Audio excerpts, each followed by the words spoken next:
मैं डॉक्टर सरोज कुमार वर्मा एक और शॉर्ट वीडियो के साथ। आज का टॉपिक है ट्रांसक्रिप्शन। इसमें हम लोग ये देखेंगे कि किस डायरेक्शन में क्या चीज प्रेजेंट होती है, जिसमें बच्चों को सबसे ज़्यादा कंफ्यूजन होता है। क्योंकि जब डीएनए पढ़ते हैं तो डीएनए में दो स्ट्रैंड होते हैं जिनकी पोलैरिटी एक दूसरे से अपोजिट होती है, और यहाँ पर बच्चों को बहुत सारा कंफ्यूजन होता है कि उसमें किस एंड पर प्रमोटर प्रेजेंट होता है, किस एंड पर टर्मिनेटर प्रेजेंट होता है, टेम्पलेट स्टैंड का डायरेक्शन क्या है, कोडिंग स्टैंड का डायरेक्शन क्या है।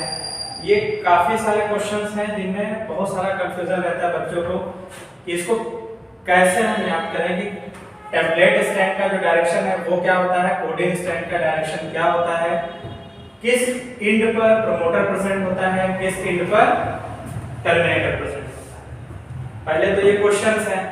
अब इनको सॉल्व करने के शॉर्ट ट्रिक्स देखेंगे कि हम कैसे इसको सॉल्व करेंगे कि किस एंड पर ये प्रेजेंट होते हैं।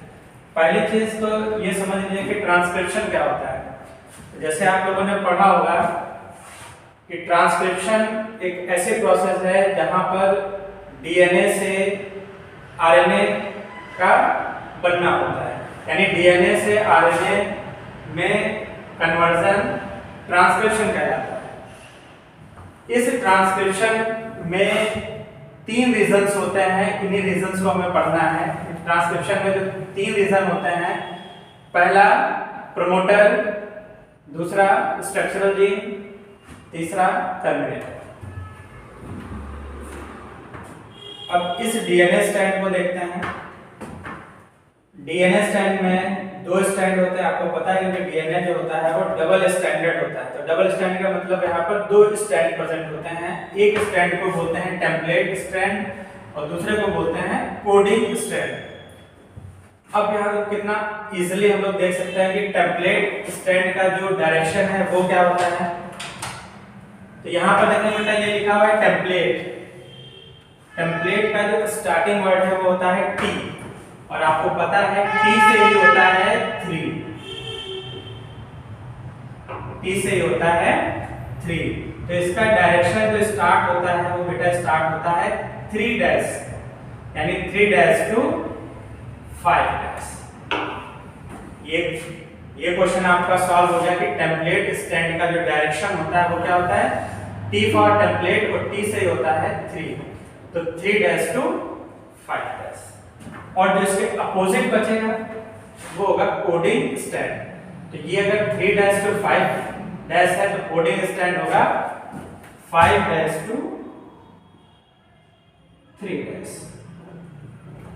यहाँ पर हम सिर्फ टेम्पलेट में टी को देख करके हम इसकी डायरेक्शन को डिसाइड कर सकते हैं। दूसरा बेटा यहाँ पर जो इम्पोर्टेंट चीज है वो कि टेम्पलेट स्टैंड पर प्रमोटर किस एंड पे प्रेजेंट होता है और टर्मिनेटर किस एंड पे प्रेजेंट होता है, या इसी को रिवर्स में पूछते हैं कि जो प्रमोटर है वो कोडिंग स्टैंड के किस एंड पर प्रेजेंट होता है और टर्मिनेटर कोडिंग स्टैंड के किस एंड पर प्रेजेंट होता है। तो इसको भी एक हम छोटे से कोड से ब्रेक करेंगे। ये कोडिंग स्टैंड है, हम कोडिंग स्टैंड का याद कर लेंगे तो टेम्पलेट स्टैंड का अपने आप याद हो जाएगा। तो इसे ब्रेक करने के लिए सिंपल है, हमारे यूपी में सिविल का एक एग्जाम होता है जिसको बोलते हैं यूपीपीसीएस।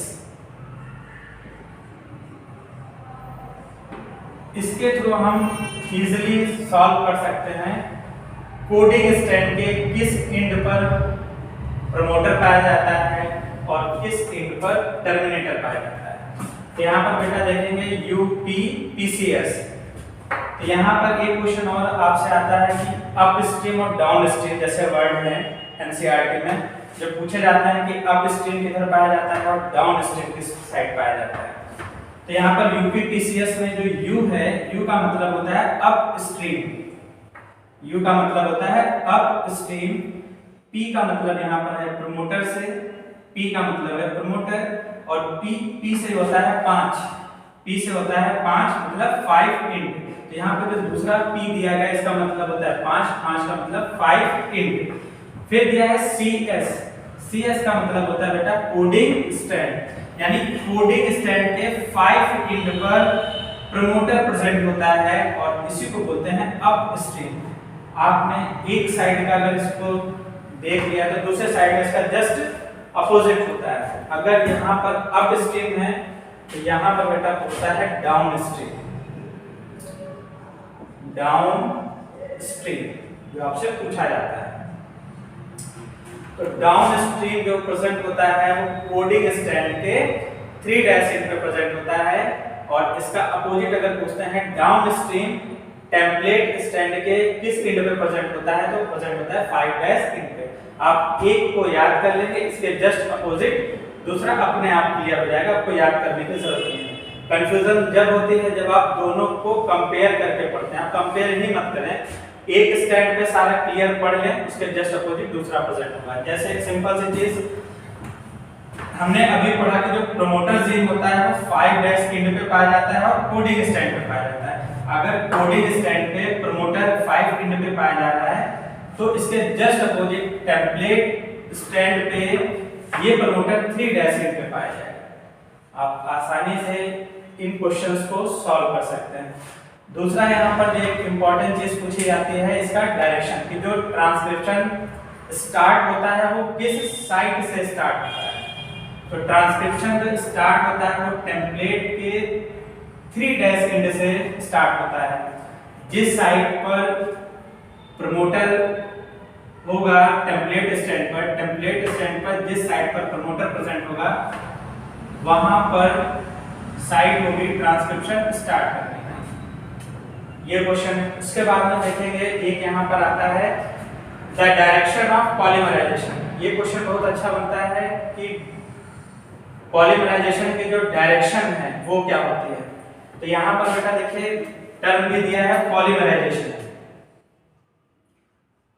पॉलीमराइजेशन अगर हम पॉलीमराइजेशन की अगर हम लोग बात करते हैं तो ये भी है P और P से ही होता है 5।